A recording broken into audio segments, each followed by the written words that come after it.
नमस्कार साथियों, आज हम लोग इस वीडियो के माध्यम से बात करेंगे बिहार के उन तमाम किसानों के लिए जो किसानी करते हैं, खेती करते हैं।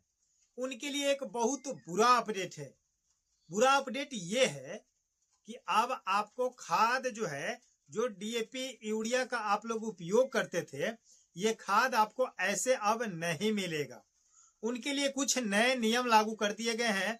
नए 2026 साल में अब आने वाले समय में जो खेती आपको करने वाले हैं, जैसे धान की खेती, मक्के की खेती, बाजरे की खेती, ऐसे ऐसे तमाम खेती जो की जाती है, जो बरसात के मौसम में की जाती है, तो आपके पास मात्र 1 महीने का समय बच चुका है और गवर्नमेंट ने इस पर क्या किया है कि नया नियम लागू कर दिया गया है। अब जो पहले आप लोग जाते थे किसी भी दुकान पर, किसी भी डीलर के पास या किसी दुकान पे, आप जाकर के 2 बोरी 4 बोरी 5 बोरी जितना आपका उपयोग होता था, आप उसको लेकर के चले आते थे पैसा दे करके। लेकिन अब गवर्नमेंट का कहना है कि अब वैसे खाद आपको नहीं मिलेगा। तो कैसे मिलेगा भाई?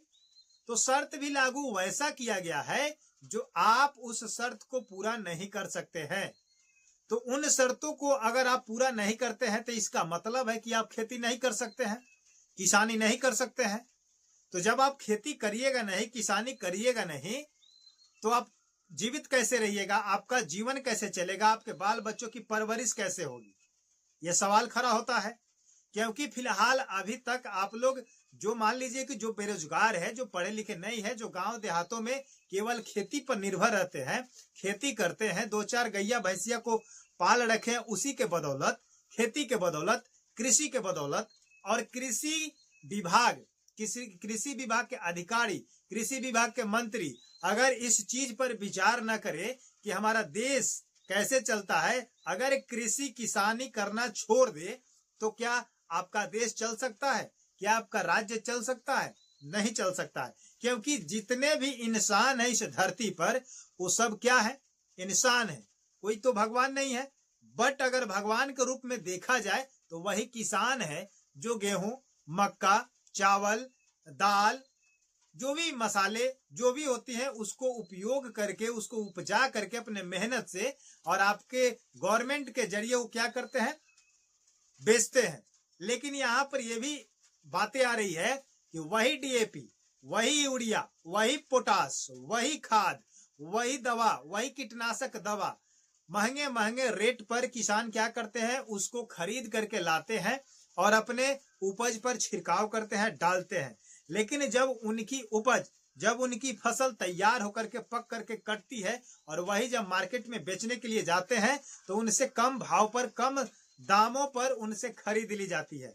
अगर वही मक्के की बीज की अगर आप 1 केजी अगर खरीदते हैं तो 400 से 500 रुपए केजी, 1000 रुपए केजी आपको लगता है। वही अगर गेहूं की बीज की बात करें तो 100 रुपए किलो, 150 रुपए किलो, 200 रुपए किलो ये बिकती है।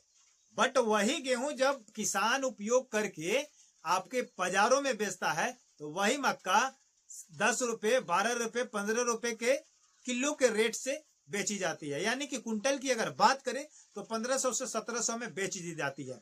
लेकिन वही अगर गवर्नमेंट से आप खरीदते हैं तो वही अगर कुंटल की बात करें तो 3000 से 3500 रुपए कुंटल आपका पड़ जाता है मक्का का बीज।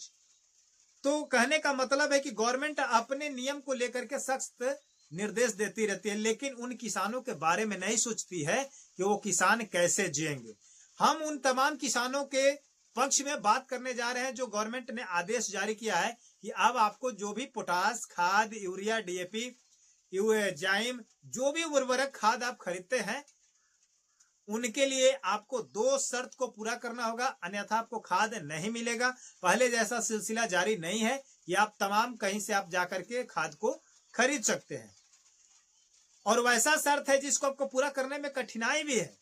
कठिनाई ये है कि कहा जा रहा है कि खाद आपको उसी शर्त पर दी जाएगी जब आप इन 2 कागजातों को हमारे पास लेकर के आइएगा। फर्स्ट नंबर, जमीन का रसीद। तो बताइए कि जिन व्यक्तियों के नाम पर अगर रसीद नहीं होगा तो रसीद कहां से लेकर के जाएगा? अगर उनके बाप दादा का जमीन है तो रसीद अगर उनके पास होगा, कटवाएंगे तो रसीद तो लेकर के जाएंगे। उसके बाद सेकंड नंबर में मोस्ट इंपोर्टेंट कर दिया गया है कि आपके पास फार्मर आईडी होना चाहिए। अब यह है हैरान करने वाली बात है, क्योंकि आप लोग को पता है कि कई महीनों से फार्मर आईडी को लेकर के सरकार इस पर अपडेट है, इस पर एकदम सख्त कार्रवाई कर दी गई है कि फार्मर आईडी सभी लोगों के पास होना चाहिए, क्योंकि फार्मर आईडी ऐसा एक डॉक्यूमेंट बन चुका है देश के अंदर जिसके सहायते कोई भी योजना को जोड़ा गया है, चाहे आपका कृषि विभाग का लाभ हो, चाहे पीएम किसान का लाभ हो, चाहे कोई अन्य योजना हो, चाहे कृषि से जुड़े जो भी संबंधित कार्य है, उसी फार्मर आईडी से आपको सत्यापित करके दिया जाएगा। अब मेन पॉइंट यहाँ फंसता है कि फार्मर आईडी 100 में से कहा जाए तो 15% लोगों के पास है और 85% लोगों के पास नहीं है, क्योंकि बना ही नहीं है। कारण क्या है?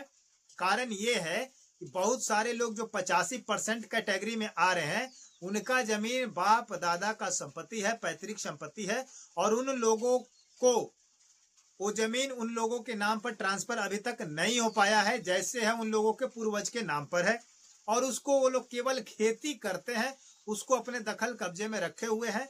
बस इतना ही उन लोगों का काम है, उस पर घर मकान बना करके अपना जीवन यापन कर रहे हैं।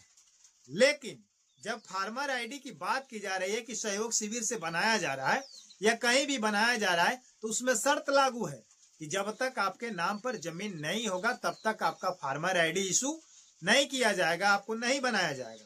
तो जब तक जमीन आपके नाम पर नहीं होगा, तो बताइए 85% लोग किसान हैं, तो 100 में से मान लीजिए कि 85 लोग बिना फार्मर आईडी के हैं, मात्र 15% फार्मर आईडी बना हुआ है, तो 15% लोगों को खाद दिया जाएगा, डीएपी, यूरिया, पोटास, जाइम जो भी है सब कुछ दिया जाएगा। 85% लोग कृषि करना छोड़ देंगे, तो बताइए हमारे देश, हमारे राज्य का इकोनॉमी कहाँ जाएगा? किसानी को लेकर, एग्रीकल्चर को लेकर, है कि नहीं? बात समझने वाली बात है।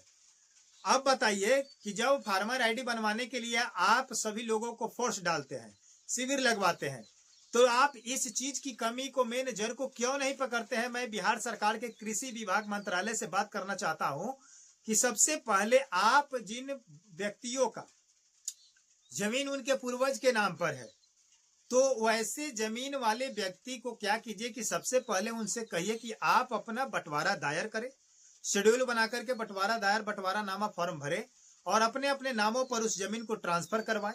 जो जिस हिस्से में है उसको अपने नाम पर दाखिल खारिज करवा दे, जमाबंदी कायम करवा ले। जब उनके नाम पर ये जमीन शो करने लगेगा तब जाकर के आप उनसे फार्मर आईडी का काम करवा लेते, और फार्मर आईडी उन्हीं लोगों के पास होता जिनके पास जमीन है, और जमीन है तो कृषि करेंगे ही, तो कृषि करेंगे तो उनके लिए खाद, बीज, दवा, कीटनाशक, सिंचाई, ये सब उनके लिए जरूरतमंद सामानें हैं, चीजें हैं। तो जब तक ये सब कुछ कंप्लीट ओके इनको नहीं मिल पाएगा तो ये कृषि कैसे कर पाएंगे? और इसमें बताया जा रहा है कि जमीन की रसीद चाहिए और फार्मर आईडी चाहिए, और उसके बाद आधार से सत्यापन किया जाएगा, बायोमेट्रिक, तब जाकर के आपको खाद, बीज जो भी है दिया जाएगा।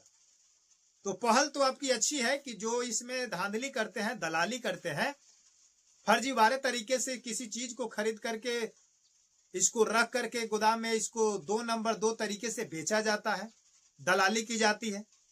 200 की बोरिया को खरीद करके और 150 पॉकेट खरीद लिए और उसको रख दिए। अब जब मार्केट में खाद की कमी होती है तो वही पॉकेट आपको 500 से 1000 रुपए में दी जाती है। तो ये दलाली कमाते हैं लोग, भ्रष्टाचारी करते हैं लोग। तो इस चीज को रोकने के लिए आपका नियम सही है, बट इस नियम के पहले आपको कुछ विचार कर लेना चाहिए कि किसान कैसे है, किस स्थिति में है। आप देखिए एग्रीकल्चर और बिहार भूमि राजस्व विभाग दोनों एक दूसरे से जुड़े हुए हैं। किसान कृषि से जुड़ा है, किसान कृषि से जुड़ा है तो कृषि जमीन से जुड़ा है, और जमीन बिहार भूमि राजस्व विभाग दिलीप कुमार जायसवाल जी के पास है और कृषि विभाग मंत्री विजय कुमार सिन्हा जी के पास है। हम आप दोनों से रिक्वेस्ट करेंगे कि इस मसला को आप लोग सलटाइए, सुलझाइए, ताकि किसानों को, आम जनता को राहत मिले और आसानी से वो खेती कर सके, आसानी से उनको खाद बीज मिल सके और अपने बाल बच्चों की परवरिश कर सके, अपने फैमिली को चला सके। और इनके सहायता से हमारा राज्य, देश चलता है, क्योंकि ये खेती करना बंद कर देता आपके पास भी रोटी जाना बंद हो जाएगा। तो कहीं ना कहीं किसान से हमारा देश चल रहा है। तो किसान को इतना सताया ना जाए, और कहीं भी सताया जाता है तो गरीब लोगों को, किसान लोगों को। इस अपडेट से आप लोग क्या कहना चाहते हैं कमेंट सेक्शन में जरूर बताइएगा। मिलते हैं नए वीडियो के साथ, नए जानकारी के साथ। तब तक के लिए जय हिंद, जय भारत। और कितने लोगों को अभी तक फार्मर रजिस्ट्री नहीं हो चुका है, फार्मर आईडी नहीं बना है, थोड़ा सा कमेंट करके तनाव के साथ, पूरे जोशों के साथ सपोर्ट में लिखिए कि मैं फलाने जिले से, फलाने प्रखंड से, फलाने पंचायत से बोल रहा हूं और मेरा फार्मर आईडी अभी तक नहीं बन पाया है, और क्या कारण है। कारण लिखिएगा तो कारण स्पष्ट हो जाएगा कि पैतृक संपत्ति है या आपके नाम पर संपत्ति है फिर भी नहीं बन पा रहा है। तो कारण अवश्य लिखिएगा। मिलते हैं नए वीडियो में, धन्यवाद।